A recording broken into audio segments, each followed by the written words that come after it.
అవకాశం ఫైట్ కూటమిలోకి వచ్చిన పోరు తప్పట్లేదండి. బాలినేని శ్రీనివాసరెడ్డి మాట ఇది. బాలినేని శ్రీనివాసరెడ్డి వైసీపీ వాళ్ళు అంటారు కదా, బాలినేని శ్రీనివాసరెడ్డిని ఒక ఒత్తిడికి ఇరకడానికి గురి చేసి ఆయన పార్టీ నుంచి రాజీనామా చేసేటట్టుగా చేశారనేది వాళ్ళ ఒక మాట. అది ఎలా ఉంచితే జనసేనలోకి ఎలా తీసుకుంటారు మీరు అని రెండో వైపున దామచర్ల జనార్దన్ ఆయన తీవ్రంగా ధ్వజం ఎత్తుతూనే ఉన్నారు. ఎవరు పార్టీకి వచ్చి ఏదో మారినా ఇదేం జరగదు, ఈ పార్టీ స్థానం మాది, ఈ జిల్లా మాది, ఈ పద్ధతిలో వాళ్ళు ఉన్నారు. అందుకనే బాలినేని చాలా ఆయనకు హంగు అవి ఉన్నాయి. మంత్రి, అంతకుముందు కూడా ముఖ్య పాత్రధారి, పవన్ కళ్యాణ్ స్వయంగా ఆయన ఆహ్వానించారు. ఇవన్నీ జరిగినా కానీ ఇంతవరకు దాన్ని సెలబ్రేట్ చేసుకునే పరిస్థితి ఆయనకు లేకపోయింది. చాలా భారీగా సెలబ్రేట్ చేసుకోలేకపోయారు. దానికోసం ప్రత్యేకమైన వేడుక ఉత్సవం అన్నీ కూడా పెట్టుకున్నానని చెప్పినా అది జరగలేదు.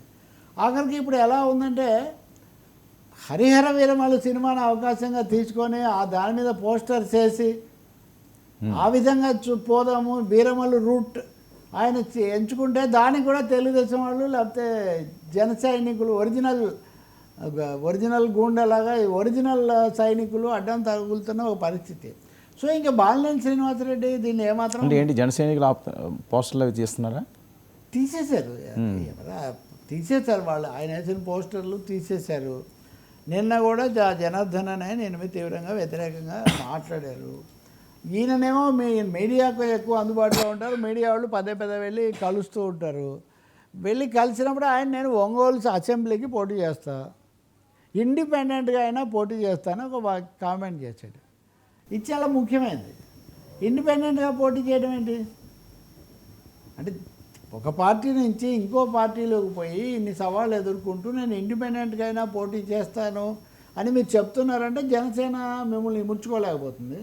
ఎందుకంటే చంద్రబాబు నాయుడు ముందు నుంచి కూడా మీరు వేరే పార్టీ వాళ్ళని చేర్చుకునేటప్పుడు ఆచితూచి వ్యవహరించండి, తెలియకుండా చేర్చుకోవద్దని కొన్ని వార్నింగ్లు కొన్ని అవి ఇచ్చున్నాడు. అయినా పవన్ కళ్యాణ్ సాహసించి ఈయనను లేదా దొరబాబును ఇట్లా కొంతమందిని చేర్చుకున్నారు. కానీ వాళ్ళని ఇవ్వట్లేదు తెలుగుదేశం వాళ్ళు. దాన్ని జీర్ణం చేసుకోలేనట్టుగా వాళ్ళు అలా ఇబ్బందిలో పెట్టారు. ఇంక ఎంతవరకు వచ్చిందంటే ఇది ఈ సినిమా ఉంది ఉదాహరణకు, ఈ సినిమా చూసి వచ్చి జన సైనికులు లేదా పవన్ అభిమానులు అన్న కొంత అసంతృప్తి వెలిపుచ్చుతున్నారేమో. కానీ తెలుగుదేశం నాయకులకు మటుకు స్పష్టమైన ఆదేశాలు వచ్చాయి, మీరు ఎక్కడా నెగిటివ్గా ఏమీ మాట్లాడకండి, యూ ఓన్ ది పిక్చర్.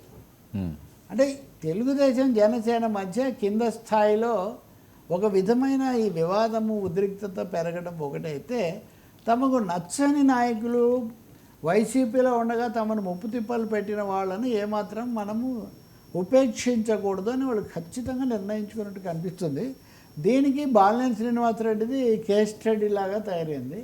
ఈ కేస్ స్టడీ ఇప్పుడు కొంత అడ్డం తిరిగిందని అనుకోవాలి. ఎందుకంటే ఆయన ఇండిపెండెంట్గా అయినా నేను చేస్తానని చెప్తున్నాడంటే ఇక్కడ ఇంకా సర్దుకోక ముందే ఆ ప్రశ్న కూడా వచ్చింది. ఉదాహరణకు జయమంగళ అనుకుంటా వైసీపీ నుంచి వచ్చారు కదా, ఆయన ఈ సినిమాను విజయవంతం చేయడం మన కర్తవ్యంగా భావించాలని పిలిపించాడు. అది ఇట్లాంటివి ఎప్పుడు లేవు రాజకీయాల్లో. యాదృచ్ఛికంగా ఇప్పుడు తమిళనాడులో డిఎంకే అన్నా డిఎంకేలు అది కూడా చిన్న నాయకుల కోసం చేసేవాళ్ళేమో. కానీ ఈ సినిమా రాజకీయ పార్టీలకు వచ్చిన వాళ్ళని ముడుచుకోవటం ఇదంతా పెద్ద సర్కస్ లాగా తయారైంది. బాలినేని కథ ఏమవుతుందో చూడాలి. మరి ఆయన చివరి 1.5 year మంత్రి పదవి నుంచి జగన్ తప్పించినప్పటి నుంచి ఆయన అక్కడ ఇమ్మడలేకపోయారు.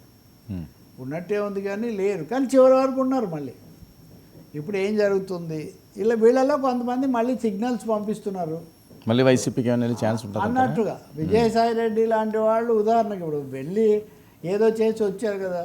సో దానికి కూడా ఇప్పుడు విజయసాయి రెడ్డి సన్నిహితులు చెప్తున్నారు తప్పనిసరి పరిస్థితుల్లో ఒత్తిళ్ళ వాళ్ళు వెళ్ళారు కానీ ఇంకోటి కాదు అని వాళ్ళు చెప్తున్నారు. సో ఇక్కడ జనసేన తెలుగుదేశం మధ్య కుదరక ఆ వైసీపీ నుంచి వస్తామనే వాళ్ళని బయట పెట్టేసరికి ఇలా రాజకీయ శూన్యంలో ఉండలేరు.